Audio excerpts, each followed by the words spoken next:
मैं आरसी गुप्ता, माँ कस्तूरबा गांधी महिला कॉलेज ऑफ एजुकेशन भरतपुर से। कल का विषय था हमारा पूर्वाग्रह के प्रकार और आज का विषय है पूर्वाग्रह की विशेषताएं। पूर्वाग्रह की विशेषताएं निम्न हैं।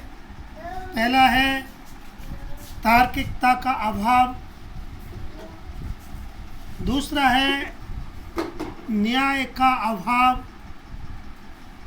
तीसरा है मानवता का अभाव, चौथा पूर्वाग्रह नकारात्मक होते हैं, पांचवा दोषपूर्ण सामान्यीकरण, छठवां है सत्यता का अभाव, आठवां है पूर्वाग्रह अर्जित होते हैं और आठवां है पूर्वाग्रह भावनात्मक होते हैं। मैं पहले बिंदु के बारे में या पॉइंट के बारे में बता रहा हूँ। तार्किकता का अभाव।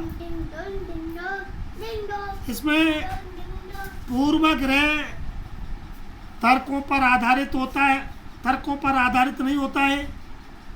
ये दोषपूर्ण, कठोर तथा दृढ़ होते हैं। इन्हें बदलना कठिन होता है। तर्कपूर्ण शक्ति का अभाव होता है। अब आता है दूसरा न्याय का अभाव। पूर्वाग्रह का न्याय से कतई संबंध नहीं होता है। जैसे जाति, धर्म, क्षेत्र, भाषा या लिंग के आधार पर पूर्वाग्रह निर्मित कर लिए जाते हैं जो अनुचित है। हार्डिंग के 1969 के अनुसार इससे समाज पर या समाज में विद्वेष तथा भेदभाव फैलता है।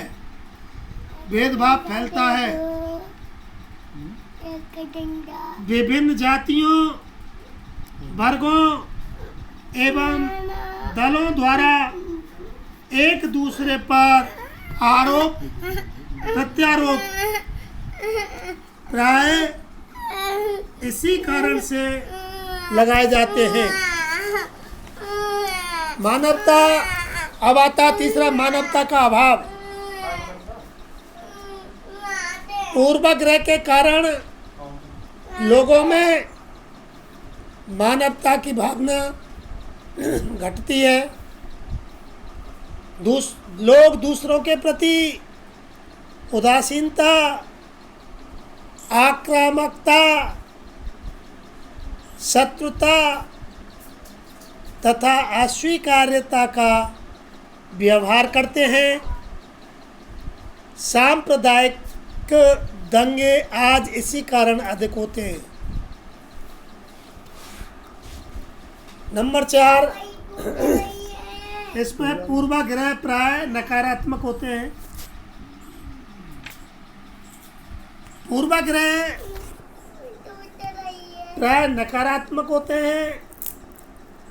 इसी कारण लोगों में दूसरे वर्ग या संप्रदाय के प्रति असहिष्णुता, आक्रामकता, न्याय तथा मानवता का अभाव पाया जाता है। अब आता है पांचवा दोषपूर्ण सामान्यीकरण। पूर्वाग्रह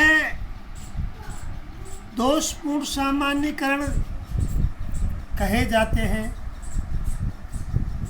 इसमें दृढ़ता तथा अमान्यता होती है। लोग पूर्वाग्रह परिवर्तित नहीं करना चाहते हैं। जैसे अगर हम किसी वर्ग के प्रति नकारात्मक विचार रखते हैं तो उसके सभी सदस्यों को खराब ही मानेंगे, चाहे सभी लोग खराब हों या ना हों। अब आता है अगला पॉइंट है इसका, सत्यता का अभाव। पूर्वाग्रह गलत सूचनाओं पर आधारित होते हैं, अतः इनका सत्यता से संबंध नहीं होता है। किसी जाति के लोगों को मूर्ख, असभ्य या गंदा मानना इसका एक उदाहरण है। अगला इसका पॉइंट है, पूर्वाग्रह अर्जित होते हैं। पूर्वाग्रह जन्मजात नहीं बल्कि अर्जित या सीखे हुए होते हैं। जैसे प्रारंभ में बच्चों में आपस में भेदभाव नहीं माना जाता है, परंतु आगे चलकर वे एक दूसरे के साथ भेदभाव करना सीख लेते हैं। इसमें सामाजिक अधिगम की महत्वपूर्ण भूमिका होती है। 8वां है, पूर्वाग्रह भावनात्मक होते हैं। पूर्वाग्रह में संवेगात्मक या भावनात्मक विशेषता भी पाई जाती है, इसलिए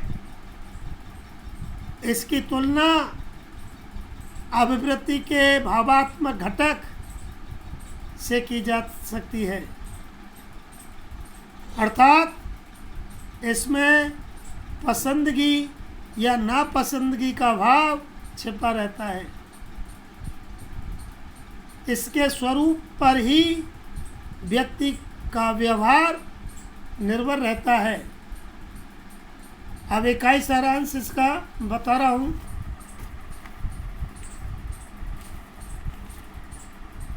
उपयुक्त विवरण से यह स्पष्ट होता है कि पूर्वाग्रह में संवेगात्मकता,